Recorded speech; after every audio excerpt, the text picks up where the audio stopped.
Now, welcome back to the third episode of the MindzCollide podcast. My brother CDTV, how you doing, bro? I'm doing good, man. I'm doing good. How are you feeling? I'm feeling like Future said, man. Sensational.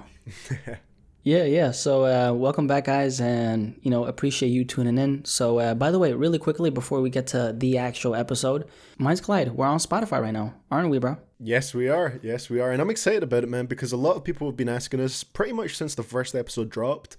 Everyone was like, oh, we need this on Spotify. And now we finally got it up there. And not just that, it's on Apple Podcasts as well, Google Podcasts. Pretty much anywhere you want it, you'll be able to find it. So, yeah, glad to have it down there. Definitely go and download it on Spotify if that's where you're listening to. Obviously, downloading it helps the most. And, yeah, you can listen to it anywhere now. But yeah, now that we have that out of the way, we're on streaming services. It's on Spotify, Apple Music, all that.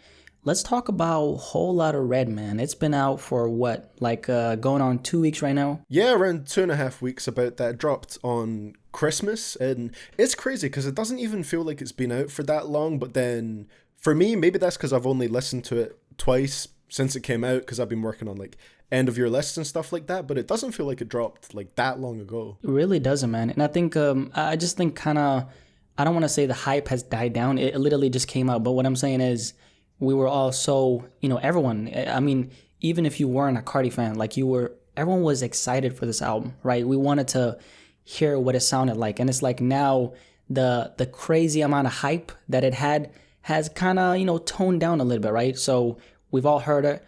Most of us have kind of made up our minds about it, what we think about it. And I just think now people are actually in a place of not really curiosity. We're kind of digesting it. Does that make any sense?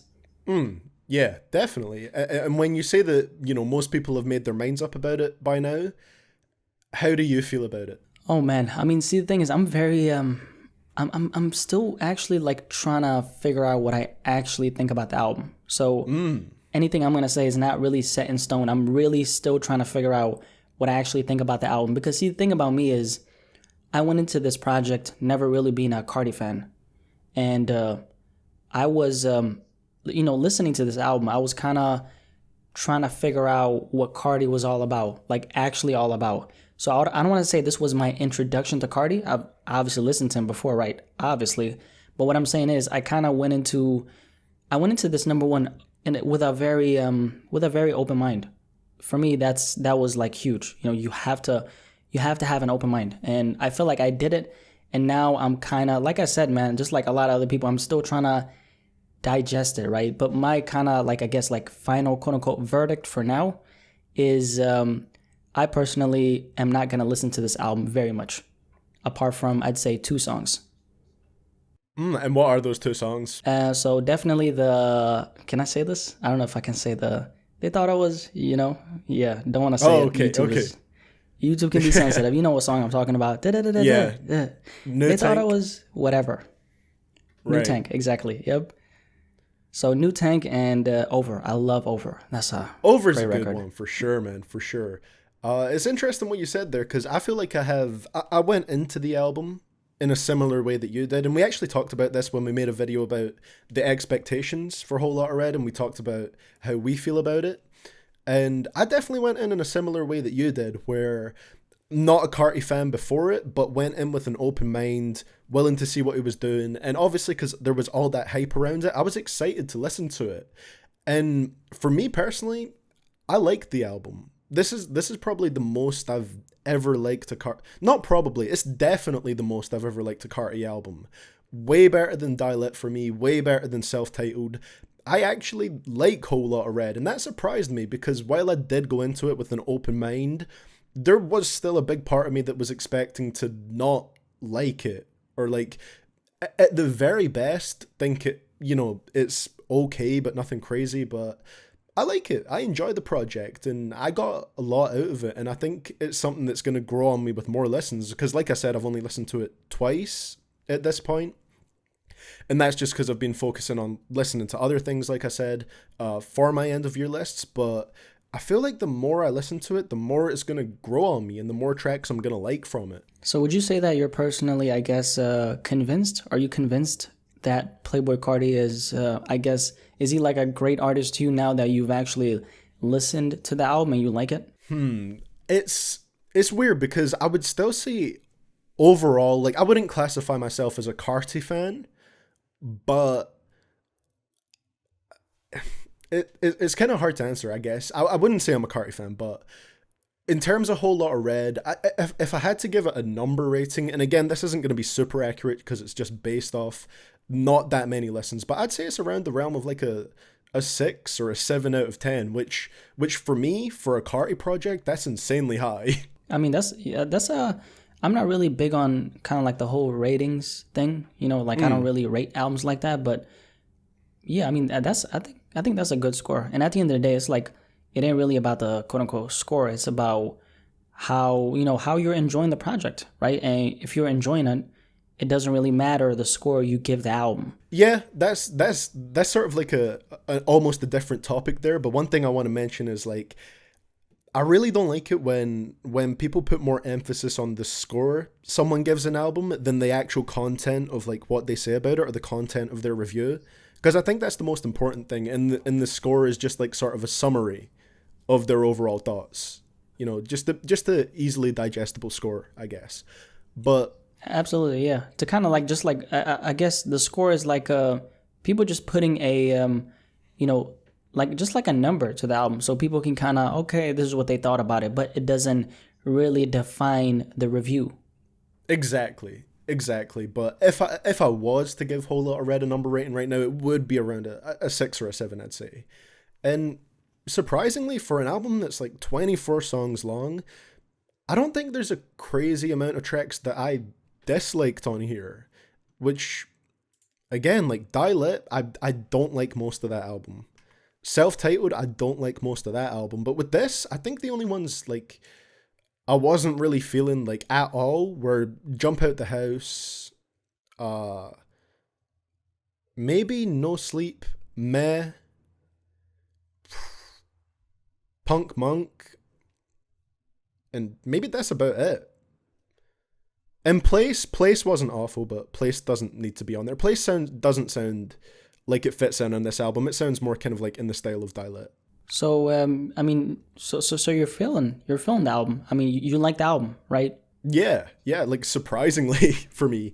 And I just think it was very interesting what Carti did with his voice on here. Like, I can 100% understand if people don't like the sound he's going for on here, but I just find it really interesting, and there's not really much other music that sounds exactly like this right now. The thing about this album that I've noticed is like there's a lot of quote unquote like hidden layers to it, right? And it's not like substance. It's just kind of like the aesthetic of the entire project, which is, what a lot of people listen, to Carti for. The aesthetic, kind of like everything surrounding everything. I get not really the mystery, but I'm saying the way everything is set up, everything from the way he recites his lyrics, especially on this album. It's just he's very energetic on this album, right? He's really showing a lot of personality, especially on like something like New Tank. And I like that, man. I like that because Die-Lit, for me, to compare it to like his past projects, I wasn't a fan of the whole baby voice thing, the whole sort of kind of like low energy, just repetitiveness. On this, it still has the repetitiveness, but there's a lot, like just much higher energy on a lot of the songs, like Stop Breathing, Rockstar Made, just all this stuff. There's like these almost like shout rapping tracks on here. And to hear that from someone like Carti, it's really interesting to me. Like you said, it's an aesthetic thing, and it's just really, to me, it's just a really interesting album. I think it's sort of done simply, but there's like a lot of, like you said, like small little layers to it that are really, really sort of intriguing. Absolutely, and he I feel like Carti definitely put a lot into this album. Like a lot of people are listening to it, saying, "Oh, it's whack, it's trash." I don't think it's at all. Like, I don't think this album is trash at all, bro. I just think there's, you have to actually listen to it with an open mind. That's number one. And I'm saying this as someone who's not really gonna listen to this album, right? After I've done my final kind of like review video of it, I'm apart from like 2 songs, New Tank and Over, I'm not gonna go back to this album. Like I already know that. I'm really Not not even gonna go back Sky? to this album. Sky was a Maybe, crazy song, man. maybe. I mean, Yeah, just I, had to, I might, I I had to might. drop in to say that. Yeah, but Sky was something else, man. That's one of Carti's best songs, in my opinion. But yeah, you were saying that's beside the point. Yeah, I was just saying that I'm saying this as someone who's not really gonna go back to this album. I actually recognize why people like it, and I think this is why I think people like this album. A lot of people, they're listening to this album with Carti as an artist in mind.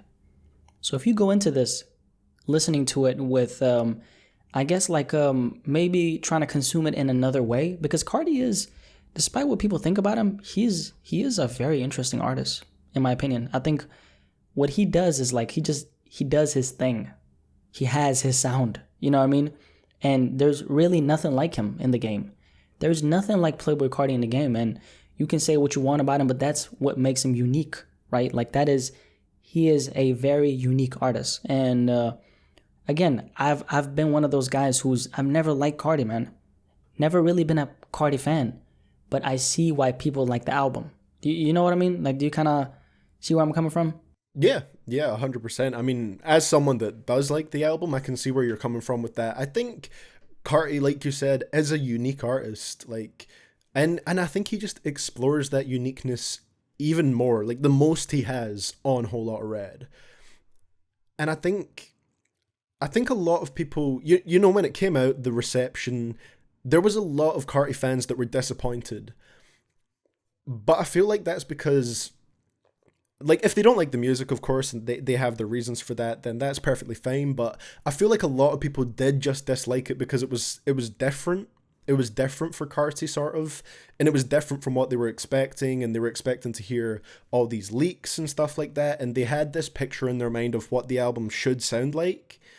And I think it's kind of unfair to go into it with that expectation and think that this artist is gonna, you know, he's gonna drop another Dialect or another self-titled, he's gonna stick to his same sound. Like, this is an evolution of Playboi Carti, and I feel like it's sort of the similar mindset with people wanting Lil Uzi to go back to his 2016 sound. Like, I think it's better for these artists to just evolve. Like, you like that music because it dropped back then and you've got certain memories attached to it and nostalgia, but it's best for them to move forward and explore their sound more. And I think that's what Carti is doing on here. He's not dwelling in the past and, you know, trying to recreate Dialect or do Dialect Part 2. He's moving forward and trying different sounds, and I think that's why a lot of people were disappointed at first. They just had that expectation. Absolutely agree with you, bro. And I think, you know what I think too? I think the fact that we can kind of hear it, how, to me, it just sounds like he doesn't really care. Like, he doesn't really care about the ratings. He doesn't care about, and it just says a lot about the fact that, you know, Carti is not a artist of substance, man. Like, he literally says nothing in his music. If you, right? No disrespect to Carti, right? But he doesn't really say much in his music. It ain't about what he says. It is about how he does it. And I think the fact that we can actually, right, you agree with that? Like, the whole substance thing, that's kind of like controversial because people been roasting me for that. Like, I made a video on this a while back, but people got mad. Like, oh, are you saying he literally does nothing? In terms of lyrics, he doesn't say it. Like, he doesn't say anything. That's true, although I do feel like there were some interesting lyrics on Whole Lotta Red. Like, I feel like there were certain songs that, while he didn't outright say things in the most detailed way, there's a lot of like subtext to the lyrics almost. Like, there's some like depressing lines on this album, man. There's some songs where he just sounds like downright sad or angry. Like, there was one track, I think it might have been New Tank, where he was like, ever since my brother died, I've been thinking about homicide. Like, that shit, like, it's so simple, but the way he says it and just like the sort of like emotions behind that are pretty intense. And I feel like, I feel actually like did there's not think about it like that. Yeah, I feel like there's some lyrics here that hit pretty hard. I just think it's sort of expressed in a very minimalistic way. Oh, that's a good way to put it. Yeah, he is a very minimalistic artist in terms of, I guess, like his words. Mm-hmm. Yeah, definitely. But I agree with you in the sense that the substance isn't expressed in the most sort of literal way, I guess. And there's definitely some songs on here where he's just saying shit. Like, he's just saying shit.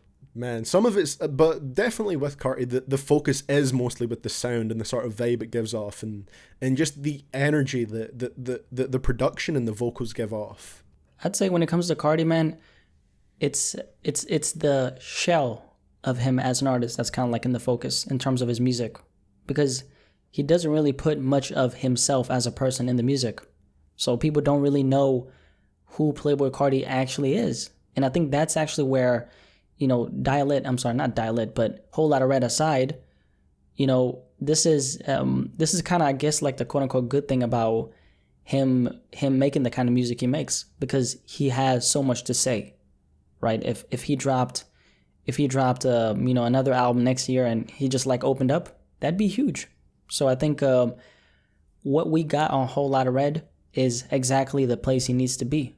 And he's just positioned himself in a good place where, he's not that kind of artist. He's not the kind of artist who's going to go on a record and, I don't think he is, right? Who's going to talk about whatever, like deep topics, whatever. I don't think he's ever going to be that kind of artist. But I think what we got on Whole Lotta Red kind of positions him in a place where he could always give people more if he wants. Definitely. There's still a lot of blanks left to fill in with Playboi Carti, I guess is what you're saying. 1,000%. And that's one thing that I can appreciate, man. Like, even though you yourself don't like the album, you definitely very much see the reasons why people do, and you can sort of like dive into those really well. Yeah, I think it's about I just think it's about being open-minded, man. And I think Carti was kind of set to fail since day one in a weird way, because the expectations for this project were and with him like out of this world. And he just went in a very different direction from those expectations. Really, there's only I think there's only like a couple songs on here that I feel like sound like what people were expecting. Songs like Place that sound kind of like they're from Dial-It. The ones, there's like a couple here that have that Pierre Bourne production, which is, Dial-It, and Dial-It was pretty much, if I'm not mistaken, mostly, Pierre Bourne beats. It was Playboi Carti and Pierre working together. And that's a sound that I personally don't like. I don't like Carti over Pierre's production. And there was only a couple of songs on Whole Lotta Red that did have that Pierre production.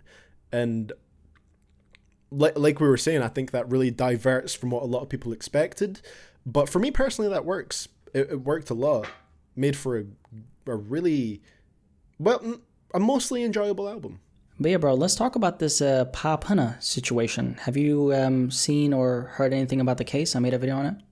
Absolutely, man. I've heard about that. Do you want to give everyone a sort of summary for what that situation is if they don't already know? Absolutely. So Popp Hunna is a young Philly rapper. He's currently blowing up right now. He has a song called Adderall Corvette, and another song called Take Off. That is, both of these songs are really hot at the moment. Adderall Corvette is really big. It's huge on TikTok. Uzi jumped on both records, so he's kind of the remix of both records, by the way, I may add. But so he's kind of taken off right now. And was it at the end of December, some documents leaked, right? So some documents leaked of Popp Hunna being seen. He was a witness in a homicide of a little boy that passed away. I think the boy was, I covered this in my video, he was 14 or 15. So it was a homicide in Philly, right? And Popp Hunna he was a witness in this case. And then as soon as those documents leaked, rap fans, everyone just started talking about this. And, now he's kind of being labeled as a snitch. So yeah, pretty much, the documents leaked, and then now he's being labeled as a snitch. That's really the case. Right, man. And how do you feel about all that? Because I believe the person that he witnessed getting murdered was one of his friends, right? I actually don't know if they were like friends. People are saying it. I'm pretty sure they were friends. I actually didn't. I'm not really running with the narrative that he was friends with the guy who got killed, with the boy actually who got killed. He was a young boy, 14-year-old, right? Mm-hmm. But at 14 or 15, actually, I may add, I forgot exactly if it was 14 or 15. But despite the point, he was a young boy, right? But I actually don't know if they were friends. But all I know is that he was a witness in this homicide. And I mean, I feel like despite the fact that if he was friends with him or not, it's crazy, man. People trying to, I guess like blackball this young man and calling him a snitch, and now he's at a place where he's blowing up, but his reputation is kind of, I guess the street code is like, the title of my video was the street code is ruining this rapper's career. So yeah, my stance on this is very clear, man. What do you think about it though? I think it's ridiculous, man, that people are essentially like trying to sort of cancel him over this situation, because I mean, he was 14, man. 14, saw someone be murdered who may or may not have been one of his friends, but either way, seeing someone getting murdered and then, being a witness to that, I don't think there's anything necessarily wrong with that. Like, I completely like sort of sympathize with that situation. Like, why wouldn't you speak on it at that age? Absolutely. And there's the intimidation factor, man. Like, as a 14-year-old boy, the cops, I guess putting you in this interrogation room and asking you about what happened. Of course you're gonna speak, right? Definitely. And a lot of people are kind of keep going. Yeah, I was just gonna say, like, just picture like where your mind was at, or where your mind state was at the age of 14 years old, man. Like, people talk about that like it's a lot older than it actually is. Like, you don't know shit at 14 years old. Like, I absolutely agree. Yeah, that's so young, and you barely know anything. If you get asked about a murder, of course you're gonna speak on it. Of course, yeah. And the fact that's the thing, that man. People are trying to sort of end his career over this, I think it's insane, man. I think it's so dumb, personally. It really is dumb, man. And he was a kid, man. Like, what is he gonna do? And the conversation about was he involved in the streets comes in, kind of like, oh, if he was doing this and doing that, and then he got caught, hey, he's a snitch. But you don't know if he was involved or not. And people are speaking on it like they know what he was doing, but you don't know. And, there's another conversation that comes in because, he does talk about the streets in his music, right? He has a couple lines actually on, I think he says on Adderall Corvette, what did he say? I drop a bag just to get rid of you, or something like that. I drop a bag just to get rid of you, something like that. But, hey, he's talking about the street stuff, right? But I'm saying a lot of rappers do that. And a lot of rappers are not actually about it. And they use it as, which I don't necessarily agree with, but that's beside the point. He was 14, witnessed a homicide of another 14-year-old boy who got shot in the back of the head, man. What are we talking about? It's like, it's insanity to me. Like, what kind of world are people living in where you're trying to cancel this young man's blessings because of he had morals, bro. That's called having morals, right? He brought peace to his community. So because the guy who did this, by the way, he got caught, right? So he's behind bars right now, and thank God he is, because who knows if he would have done it again. You know what I mean? And man, it's gonna be so crazy if there's rappers in the future that don't want to work with them because of this. Like, obviously that's their own personal choice, but I still think it's kind of insane that just because of something like this, something that to me seems completely logical, completely reasonable, and there's going to be some people that just in the future might not work with them or might try to take away certain opportunities from them just because of this. That's wild. Yeah, that is, again, it's straight insanity to me. But the way I see it is, man, I think he's going to get through this. And I think he's going to be really big at the end of this year if he obviously keeps going, right? And I think the same, if there's anyone who doesn't, if there's anyone behind the scenes who, in terms of like rappers who are trying to stop his blessings, not work with him, do stuff like that, I think those same people will try to secure like a feature from him in the future. So those same people who are doing that will want to work with him in the future. One thing I want to ask is, in a way, do you think this situation actually sort of blew him up even more? Because I didn't know who he was before the situation. It for sure did, man. It just, the way I see it, this just added to his wave, right? But I actually don't know if it'd be too beneficial, man, because this is kind of, I guess, killed the mystery of him as a rapper, right? So it's like, you come up as a new artist, which he was, a new rapper. He got 2 Uzi features. Boom. He dropped a project. People are loving it. Songs are, his songs are blown up, whatever. And then this situation arises that kind of puts his past in the focus right off the get-go, when he's really kind of like, quote unquote, living in the moment as a new artist. And now he's being brought back to, I just don't think it is beneficial. It definitely blew him up. But I'm saying, I think he would have been better off if this didn't happen. But a lot of times, man, like they say, some, I guess, like some curses are really blessings. So. And then I think it's also worth noting that, honestly, from what I've seen on social media, I've actually seen a lot of people on Popp Hunna's side as well. I've seen a lot of people bring up the fact, like, come on, he's 14, like, obviously that's what he's going to do. Like, I've seen a lot of people on his side, so in a sense, this could even get some people to support him more. Obviously, it's not a great situation to have attached to your name. I think there's definitely going to be some people that always just kind of look at him as a snitch now. Like, that will be his identity to them. But I also think there are a lot of people who realize that it's ridiculous to try and cancel someone because of this. The thing about that is, there's, I'd say most people actually support him. They're like, yeah, of course. I mean, he was 14, but I'm saying, how the negativity is usually kind of like louder. So really it's given us the perception that people, so many people are trying to stop his blessings. But I'm saying, all these people who at, quote unquote, like a higher level, the labels, whatever, they don't really care about that. It's like, they just look at him as, hey, he's a new artist. Of course, we're going to work with him. We don't care about what the internet says. So this is kind of like a thing that really only exists on the internet. Does that make any sense?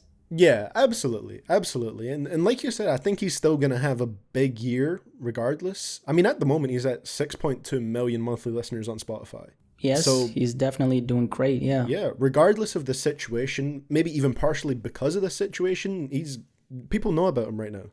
And he's doing pretty well, and that's something that could definitely just continue, man. Absolutely, man. And I think a year down the road, it's like he's going to look back on this and he's going to be at the top of the game doing his thing. So, hey, will it really, matter 5 years down the road? I don't think it will if he just keeps going, that's all.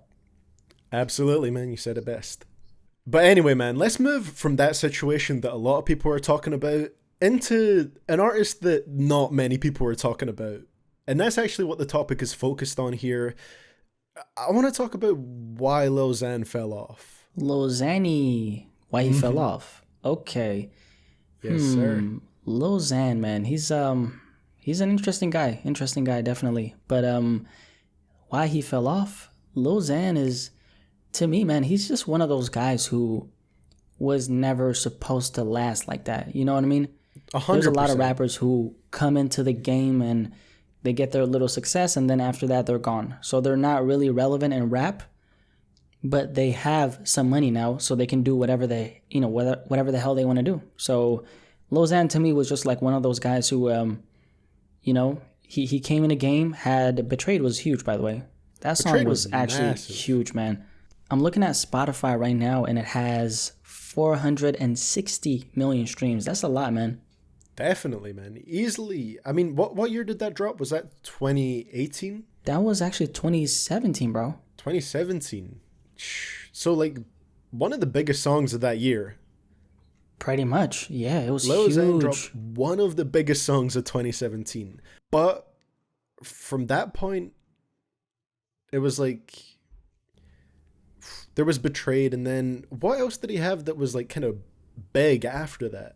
I'd say he actually did have a track called Slingshot. You know, I like lean, I like that song.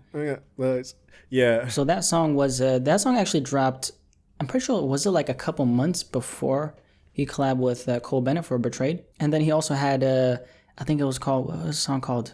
Xanarchy, I think it was called. Was that before? I actually don't remember if it was before, but, Betrayed was obviously the biggest one, though. For sure. I mean, like, looking at his Spotify right now, he actually has, like, quite a few songs that did really well, but after around 2018, the number of songs that there were that did well from him have completely just dipped. Yeah. It just like kind of like I guess like vanished. And he did have he did have that colorblind record with Diplo. With Diplo, That yeah. that kind of like I guess like quote unquote like saved him. I guess like that was a big moment. Definitely. But I think the thing that stood out the most, like we said, was Betrayed. Betrayed was really like sort of the peak of Lil Xan. And then he had a little bit of like success, sort of like as an aftershock from that. And but then the more and more time has went on, I just don't think his music was built to last because I mean I've talked about this many times on my channel before, but his music is just not it's not good. It's not good, and I don't know. I don't want to rag on him too much here because I sort of feel bad for him in a sense, just because everyone talks about how not good Lil Xan's music is. I don't think it needs to be said much more. But when it comes to why he fell off, that's the biggest reason, right? Because the music just isn't hitting. I mean, see, the thing is, like I said earlier, man, it's like there's a lot of rappers who come into the game, and a lot of rappers who will come into the game, get a little bit of success, do their thing for like maybe like a year. They're gonna be hot for a year, maybe 2 years, whatever, and then after that it's kind of like, oh, they're gone, boom. Like it's like bye. They're not really gonna be relevant in the culture. A lot of those rappers, kind of like Lil Xan, who come in and do their thing, they don't really have to be accepted by the culture anyway. Now Lil Xan, unfortunately for him, and I kind of feel sorry, man. I feel sorry for Lil Xan, like genuinely. I feel like, damn man, like there's been a lot of so much negativity, just like people just beating him up, man, in terms of negativity. And I've always tried to stay unbiased. I always try to stay unbiased, even when it comes to someone like Lil Xan. Like I know, man, it has to be hard, just like in a place where. And again, I want to say this too, man. Lil Xan kind of, for example, brought it on himself with the whole Tupac comment. Like let's talk about that, because Tupac is boring. Like, you remember that comment when he said that? Yeah. There was that was. I mean, after that, it went down. It was like boom. After he just dipped after that. That was like the moment, man, where he really, really fell off. Because after that, I remember a couple months after that, Tupac fans ran up on him, and then this guy. I made a video on this. It was in June 2018. Like he went to like this gas station, and this guy pulled up a gun. He pulled up on him like a Tupac fan, and then after that, was it maybe before that? I forgot, but the whole manager situation. He was on IG Live. His manager took his phone. So a lot of things that kind of, after that little Tupac comment, a lot of things that just poof, just like went down. Absolutely, man. I think that's the thing. When you're talking about why rappers have fallen off, you can never really necessarily say it's solely down to one thing. It's always a combination of things that made it happen, right? And it's just all those sort of situations tied together that just led to, the interest in them just declining and declining and declining. And obviously, like, one of the biggest parts of that is the music, is the fact that just a lot of people don't like it. But there's a bunch of other small things that play into it and just make that interest drop and drop and drop. And at this point, I'm kind of thinking, like, does Lil Xan even want to, like, rap that much anymore? Because I'm looking at his Spotify right now.